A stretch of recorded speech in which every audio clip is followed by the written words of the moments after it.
ویشواش کومار، رامش و برادرش آمادند تا سوار پروازشان شوند. دما به 37 درجه سانتیگراد رسیده است. این بوئینگ 787 که به مقصد گتویک لندن پرواز می کند، قرار است آنها را به خانه در لندن برساند. ویشواش کومار روی صندلی 11A می نشیند. برادرش در سمت دیگر راهرو در صندلی 11J است. در این لحظه البته هیچ کدام نمی دانند که قرار است چه اتفاقی بیفتد. کمی بعد از برخاستن هر دو موتور از کار می افتند. هواپیما ارتفاعش را از دست می دهد و به یک مجموعه ساختمانی سقوط می کند. 241 نفر داخل هواپیما جان خود را از دست می دهند.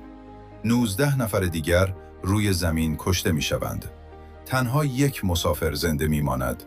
او ویشواش کومار است. برادرش جان سالم به در نمی برد. تصاویر به سرعت در اینترنت پخش می شوند.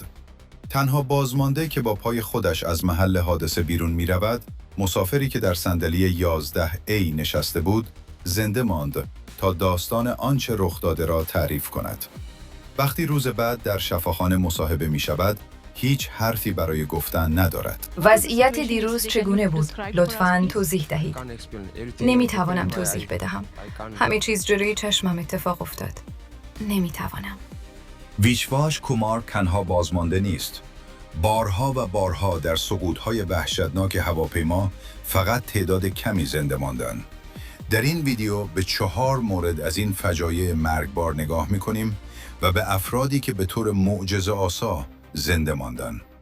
پرواز مرگبار ایر ایندیا با تنها یک بازمانده، یک هواپیمای جامبو که به کوه برخورد کرد، دختری که از آسمان سقوط کرد و هواپیمایی که در یک توپ آتشین عظیم منفجر شد. آیا کسانی که جان سالم به در بردن فقط بسیار خوششانس بودند یا چیزی مشترک بین آنها وجود دارد؟ و واقعاً در صورت وقوع سقوط هواپیما چه چیزی میتواند جان شما را نجات دهد؟ این ویدیو درباره حوادث فاجعه بار است، اما در کل پرواز کردن بسیار امن شده و به شما اجازه می‌دهد به سراسر جهان سفر کنید.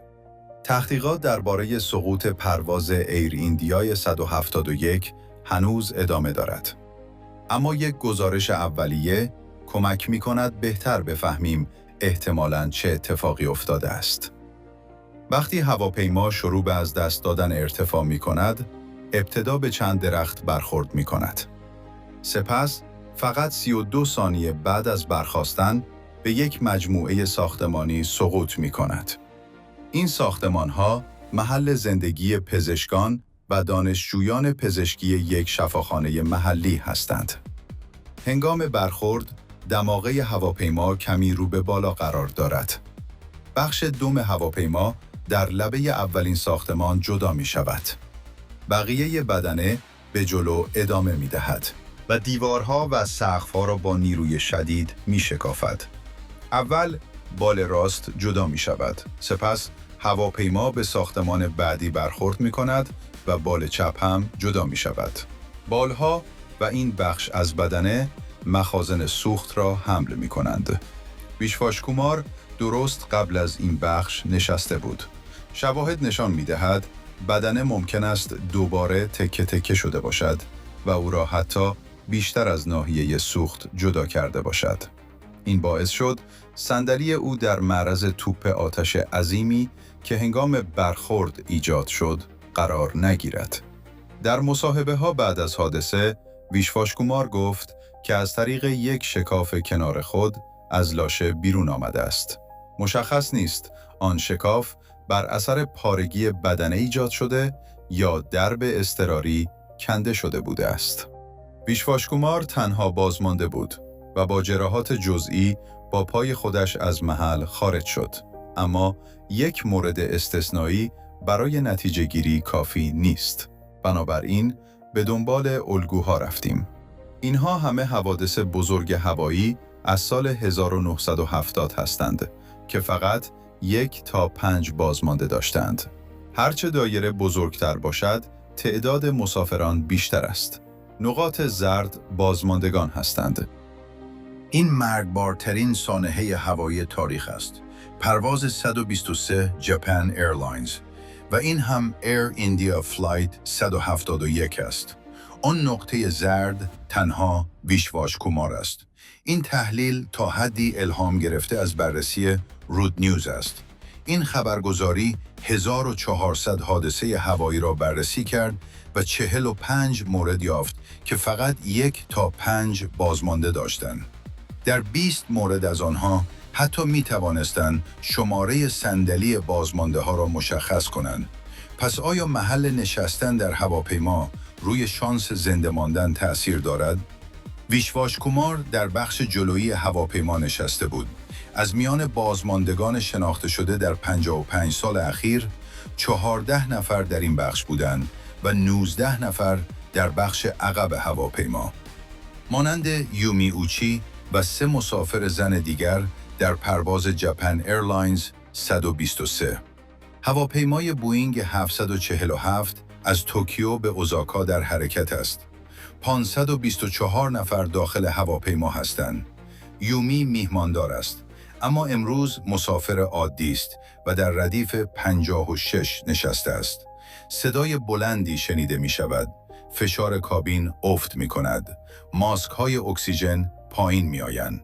بخش بزرگی از دم هواپیما جدا شده است. بعداً مشخص شد بدنه فشار پرشر بالک هد به درستی تعمیر نشده بوده است. هواپیما کنترل خود را از دست می دهد و بالا و پایین می رود و می چرخد. یومی بلند می شود و به مسافران کمک می کند ماسک اکسیژن بزنند و آماده شوند. 44 دقیقه بعد از پرواز هواپیما به کوه برخورد می کند. محل سقوط در منطقه دور افتاده است. امداد 15 ساعت بعد می رسد. یومی می گوید صدای فریادها شب او را بیدار نگه داشت. در نهایت تنها 4 نفر زنده می مانند. مطالعات نشان می دهد تفاوت محل نشستن تأثیر زیادی ندارد. جولیانا کاپکا، دختر 17 ساله اهل لیما، پرو. او و مادرش در شب کریسمس سوار پرواز می شوند. مقصدشان منطقه‌ای در جنگل آمازون است. هواپیما وارد طوفان می شود، رعد و برق و آشوب شدید. ناگهان هواپیما در ارتفاع 3000 متری متلاشی می شود. جولیانا هنوز به صندلی بسته شده است. او در جنگل سقوط می کند و بعد از سقوط زنده می ماند. 20 ساعت بعد بیدار می شود. مادرش کنار او نیست.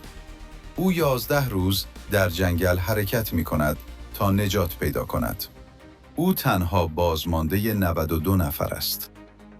در پروازهای دیگر نیز بازماندگان از بخش‌های مختلف هواپیما بودند. در واقع هواپیما در لحظات برخاستن و فرود بیشترین خطر را دارد.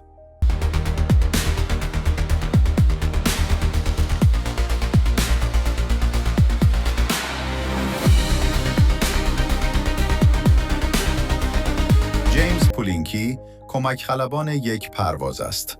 در فرودگاه لکسینگتون اشتباهی در مسیر باند رخ می‌دهد. خلبانان روی باند اشتباه قرار می‌گیرند. هواپیما با سرعت کم بلند می‌شود و به پایان باند نزدیک می‌شود. در نهایت سقوط می‌کند.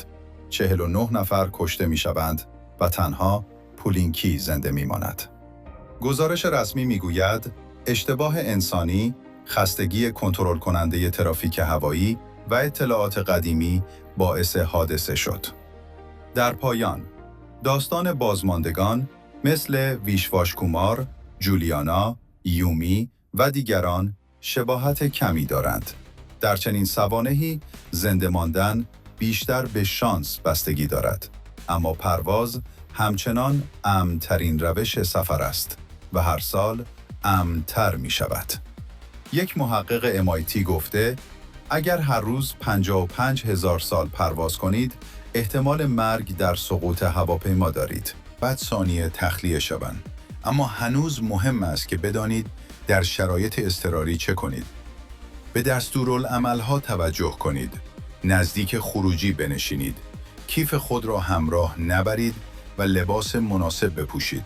در نهایت ما به این داستانها حساس هستیم چون تصور سقوط یک پرنده آهنی برای ذهن انسان سخت است. و حالا یک سوال مهم. اگر همین امروز سوار هواپیما شوی، آیا می‌دانی در لحظه خطر چه کار کنی؟ اگر این ویدیو برایت جالب بود، حتما لایک کن، نظر خودت را بنویس و برای دیدن ویدیوهای بیشتر چنل را سابسکرایب کن.